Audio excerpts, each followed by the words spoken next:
Apa hukumnya wanita naik ojek drivernya laki-laki? Apa hukumnya wanita naik ojek yang drivernya laki-laki? Baik.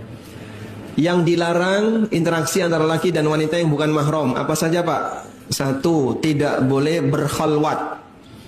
Berkhalwat itu apa, Pak? Berduaan di tempat yang tertutup.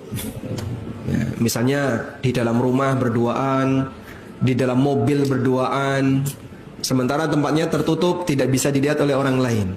Seperti ini namanya apa? Berkhalwat. Satu ya. Yang kedua, bersentuhan fisik lawan jenis. Sudah? Seperti ini juga tidak boleh. Baik. Yang ketiga, ikhtilat. Jumlah perempuan banyak, laki-laki banyak, campur baur jadi satu kayak di pasar itu.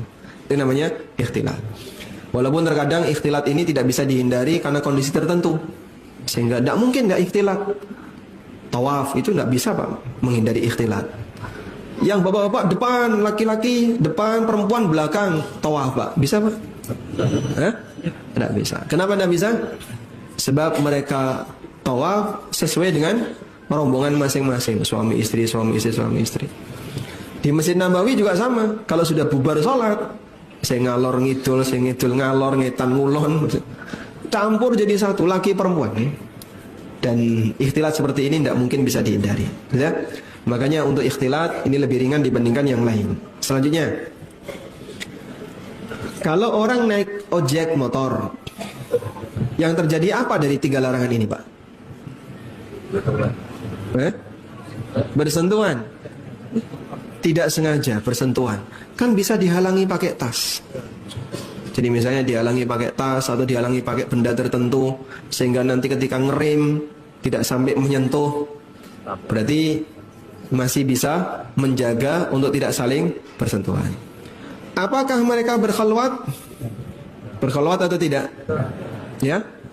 Berkhalwat enggak? Tidak. Kenapa tidak berkhalwat? Dilihat banyak orang. Sehingga berangkat dari rumah sampai masjid ini yang lihat banyak. Mereka tidak terhitung berkhalwat. Sudah? Berarti pelanggaran yang pertama bisa dijaga, tidak sampai bersentuhan. Pelanggaran yang kedua tidak terjadi. Baik, berarti boleh atau tidak? Tidak boleh? Boleh atau tidak? Baik. Nabi SAW pernah naik onta bersama beberapa rombongan. Lalu beliau ketemu Asma bintu Abi Bakar. Asma waktu itu sedang gendong biji ditaruh di kepala beliau, dibawa dari kebun menuju rumah untuk dijadikan makanan kuda. Ketika Nabi SAW melihat Asma dalam situasi itu, Rasulullah SAW menderungkan untanya dan minta Asma untuk bonceng. Tapi Asma teringat cemburunya Zubair bin Awam sehingga Asma menolak. Akhirnya karena Asma menolak, Rasulullah SAW melanjutkan perjalanan menuju Madinah. Sampai di rumah Asma cerita, menyampaikan kalau tadi ditawari Nabi SAW bonceng. Asma dengan Nabi mahram atau bukan? Mahram atau bukan? Kenapa bukan? Karena Asma ini saudara ipar. Asma dengan Aisyah apanya? Adik kakak sebapak, saudara sebapak beda ibu. Baik. Nah, ketika Asma cerita sama suaminya Zubair bin Awam, kemudian Asma bilang, aku teringat cemburunya kamu sehingga aku tidak mau naik. Apa kata Zubair? Andai kan kau naik lebih aku senangi daripada kau harus mengangkat ini dari kebun sampai rumah.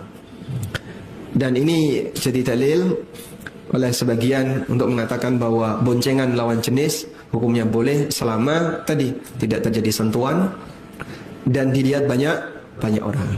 Artinya tidak terjadi khalwat. Baik, kok fatwa aneh kayak gini, Pak? Bukan saya yang pertama ngomong kayak gini, Pak. Cuman mungkin jarang disinggung oleh sebagian. Yang pernah menyampaikan seperti ini Syekh Mustafa Al-Adawi. Dan ini pernah dibahas dalam forum para asatidzah di KPMI, diangkat oleh Ustadz Muhammad Yasir STDI Jember, dan sempat dibahas bersama. Ya, kalau memang tidak ada pelanggaran syar'i, kembali kepada hukum asal, boleh. Wallahu alam. Aneh nggak rasanya, Pak?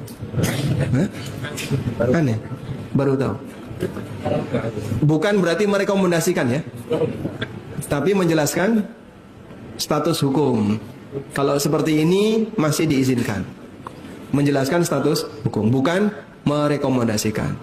Baik, sekarang misalnya ada ibu-ibu berangkat dari rumah ke kajian, naik Grab, mobil. Nah, cuman berdua, driver dan seorang ibu. Tertutup kacanya, boleh? Tidak boleh. Solusinya gimana Pak? Buka jendelanya. Gak pakai AC, angin jendela Pak.